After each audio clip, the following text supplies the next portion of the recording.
So mga igsuon, ang unang pagbasa nagpadayon nga maoy problema sa kalibutan karon. Either problema tungod kay dili nato mapruibahan hangtod karon or daghan ang dili na motuo. Ang problema mao tinuod ba gyud nga nabanhaw si Kristo? Nya humandayon, tinuod ba nga mabanhaw ang mga patay? Saman. Tuod mo, tinuod na dili. San Pablo na problema sige siya awhag ang iyang pruiba nga ang mga patay banhaon tungod kay si Kristo gibanhaw. Ang problema kay pagkabanhaw ni Kristo way nakakita. Igo rang ni istorya ang mga apostoles nga ang mga sundao nakakita niya pag-uli nila kuanan sila gisuburnuhan aron dili manabi nga tinuod nga nabanhaw ang Ginoo. Pero ang mga apostoles wa kakita pagkabanhaw gyud. Ang ila ra nakita didto mao ang empty tomb. Nya wa say mga laing tao nga nakakita. Nya ingon sila, oy nagpakita man si Jesus. Wa man sad magpakita si Jesus sa daghang mga tao, didto ra man sad sa iyang mga apostoles. So sige slag panabi. Karon kay pagpanabi na nila, ila namang nabangga ang mga kaning mga leaders. Labi na gyud og moingon sila, sundan ninyo ang giawhag ni Kristo. Biyain na ng inyong mga sala, kanang inyong pagsigig kinabitay, siging sugal, pag-ampo na mo, buang-buang mo mga tawhana mo, gipangpatay sila. Tanaw na to, mabuhi ba mo balik, gipamatay. Mao na si San Cornelio, San Cipriano, gipangpatay. Pero ang kalibutan, bisag mipatay sa nagsunod ni Jesus, mga apostoles gipangpatay, ang ato sa dinhi mga santos, Pedro Calungsod, Lorenzo Ruiz gipangpatay pud sila. Nagpabilin ang simbahan gasigig tuo nga dunay pagkabanhaw nga ang patay banhawon. Nya kamo mupadayon ba mo aning pagtuo o undang na ta? Maayo. Tanaw na to og tinuod ba mong mopadayon. Nganong ni padayon man ang simbahan in general. Daghan sang namiya. Tungod kay gitan-aw nila ang example sa kinabuhi ni Kristo. Ang nipadayon kadto ra sang ni sagop sa kinabuhi ni Kristo. Giunsa pagpruiba ni Kristo nga siya mao ang Mesiyas. Matud pa sa atong ebanghelyo, nagsigi siya glakaw sa tibuok kalibutan nga makaya niya glakaw atong panahona.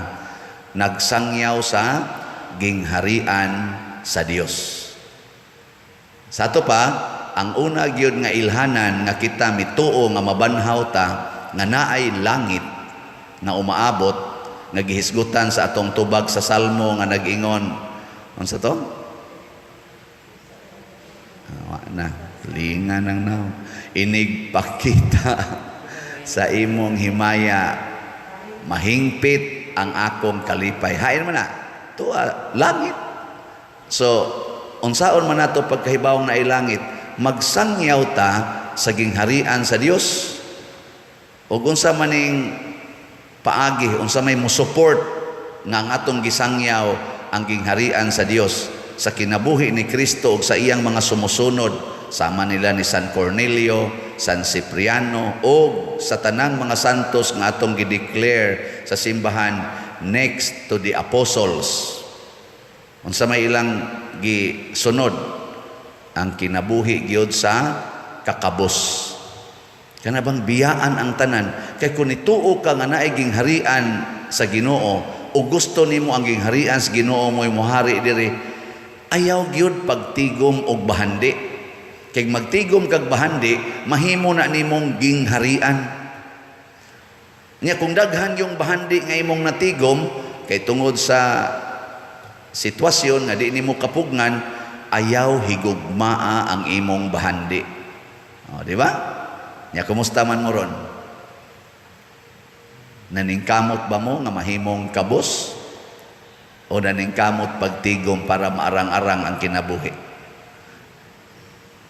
Tubag. Oh, hilom na mo. Ingon mo, nituo mo nga si Kristo. Kani mo first yun nga pruiba. Lisod kaayo, magsigitag sulti, niya awas buhat. Kumusta man ning nagwali ron? Naningkamot ba ning mahimong kabos? O tigong yun? At so ilag check up pa ba? May ginang naigitawag na to reality check or fact check. Sa nang ilang ipangsulti niya? Fact check. Una, ato ng struggle. Motuora ng mga tao kung mupuyo gitas kinabuhi nagipuy-an ni Kristo. Ang kakabos. Muna ingos Kristo, bulahan kamong mga kabos. Biyai ang tanan ninyong katigayunan o ihatag sa mga kabos.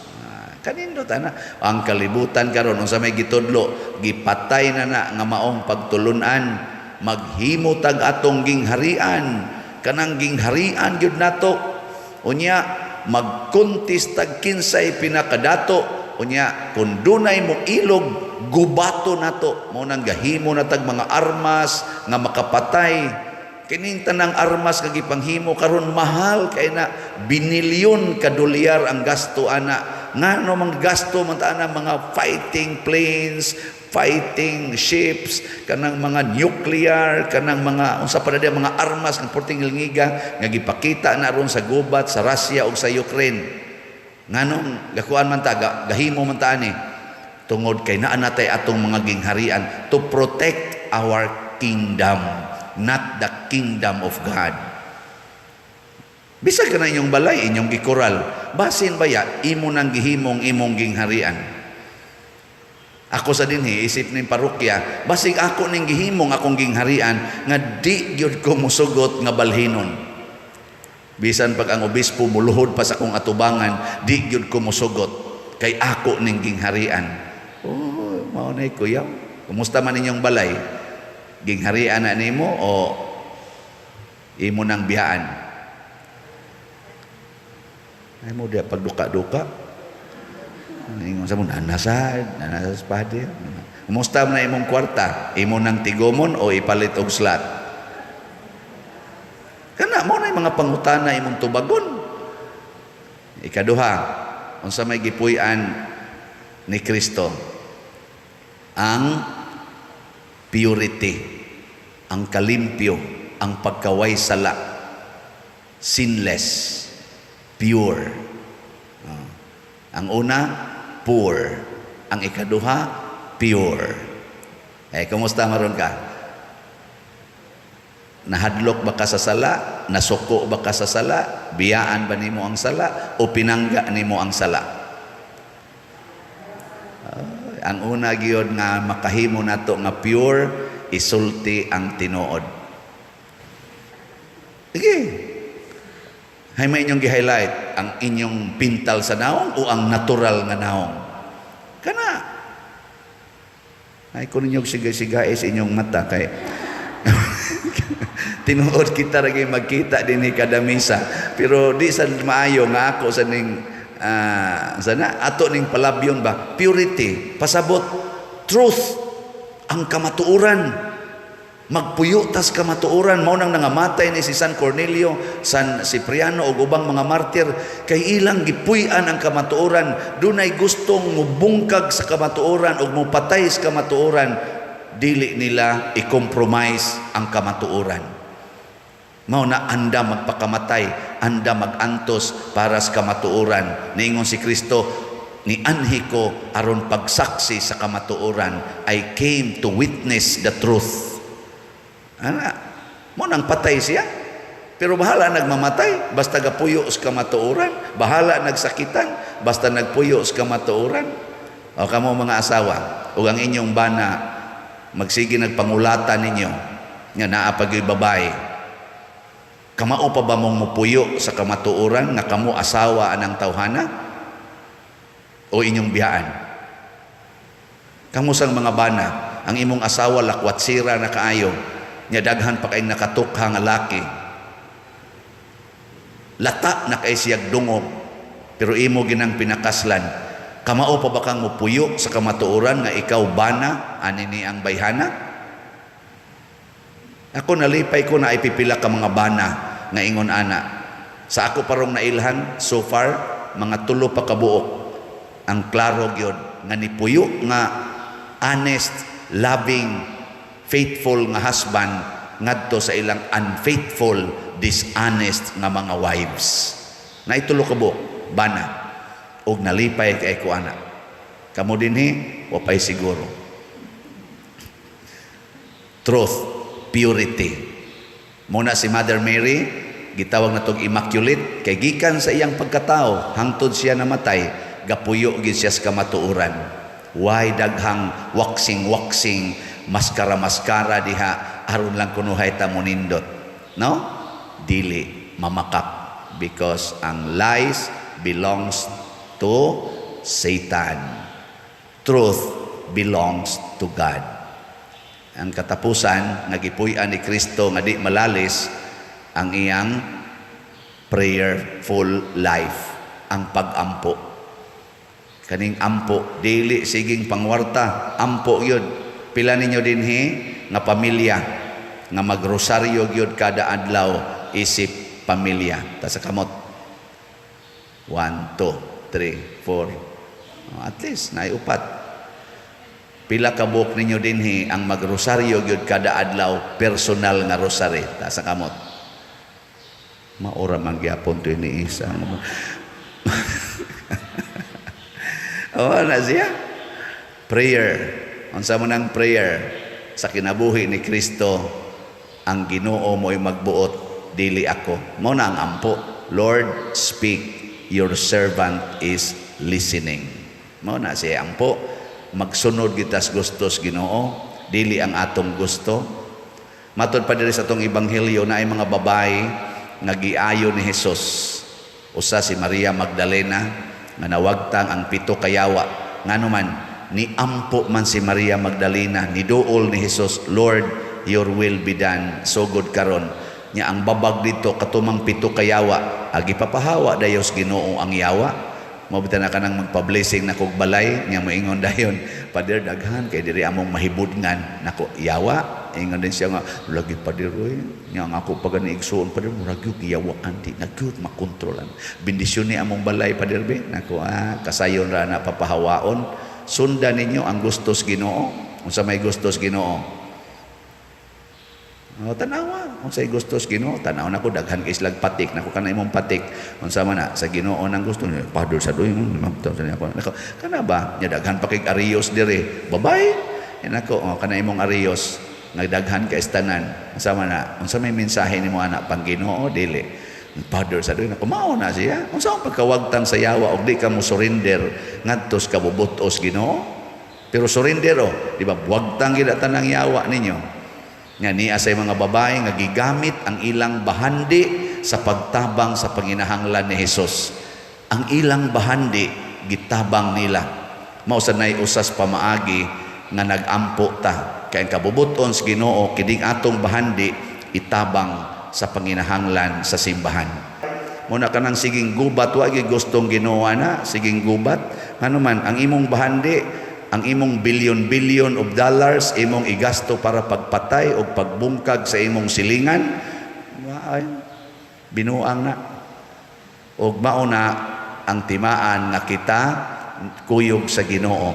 Unya kung ni aning tulo, poor, pure, and prayerful life, magduda pa kahaka nga kining tawhana dili mabanhaw?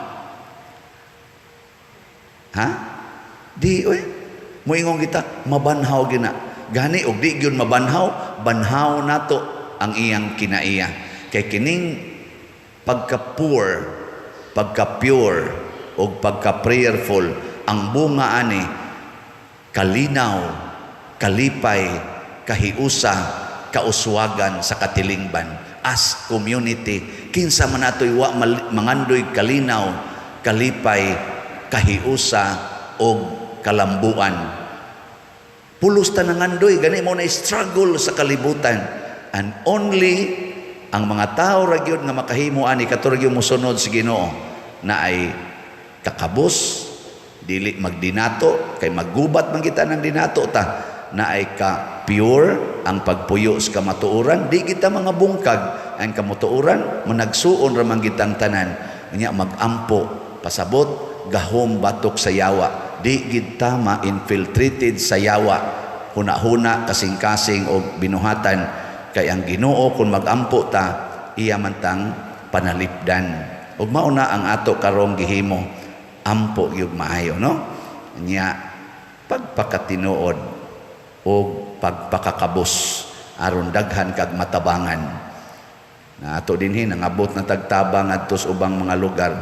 Akong giingnan, diha mo duol sa inyong mga arang-arangan diha nga institusyon sa gobyerno, institusyon sa simbahan, kay layo naman mo nga parokya nga ari lang mi diri pader na mahurot tong samot atong kolekta, pero di man mahurot kay naaman sad mong daghan kaayo nga muhatag. Magpasalamat gyud ko ani.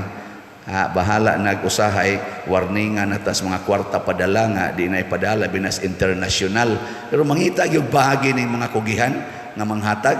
Ilam sang panguntakon ang ilang mga suo dire pader, di naman ka mapadadaan kay warning na magmaayo, bisag napakay ID nana nako unsa man yung gibuhat sa gipadaan ako sa ko igsuon pader na adiha nya ikuan lang niya ha, record lang niya record, i-text lang man ako sang textan di ana dawat na ay salamat na pagimuhato dire pader, picture ning resibo be, picture ni kay ako ning ipada dito, abi lang ka gibulsa ko ni gayaw-yaw sad ba kay basig wa sa tutagai unya dito na diri na no simbahan hatag dako-dako ako ni gamay kay picture ako kani gaaway baka ni sila hinoon, pero dili ang iya ato ba nga transparency, dili transparency kanindot mangita gyud paagi ba mausad na ang gugmas Ginoo, mausad na ang kinabuhi is Ginoo, mangita ginagpaagi, bisan pagmamatay banhawon ka, bisan pagsakiton lipayon ka, kay ang gahom sa Ginoo mangita ginagpaagi pagpaambit sa iyang mga grasya.